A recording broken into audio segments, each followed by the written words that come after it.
حضرت سلمان فارسی رضی اللہ عنہ سے روایت ہے کہ حضور نبی اکرم صلی اللہ علیہ وسلم نے فرمایا،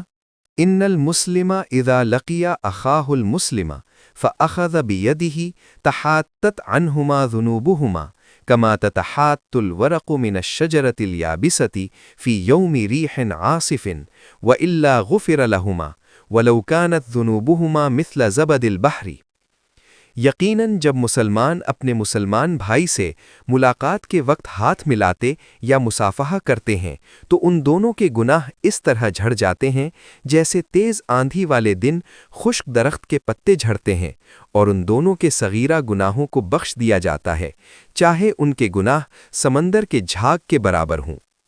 وقت ملاقات سلام کے ساتھ ساتھ مصافحہ کرنا بھی سنت ہے۔ اس موقع پر اللہ تعالیٰ کی حمد، ایک دوسرے کے لیے دعائے مغفرت اور درود و سلام پڑھنا چاہیے، کیونکہ یہ نیکیوں میں اضافہ کا ذریعہ ہے۔ اگر آپ کو یہ ویڈیو پسند آئے تو لائک کریں، شیئر کریں اور چینل کو ضرور سبسکرائب کریں تاکہ ایمان افروز بیانات آپ تک پہنچتے رہیں۔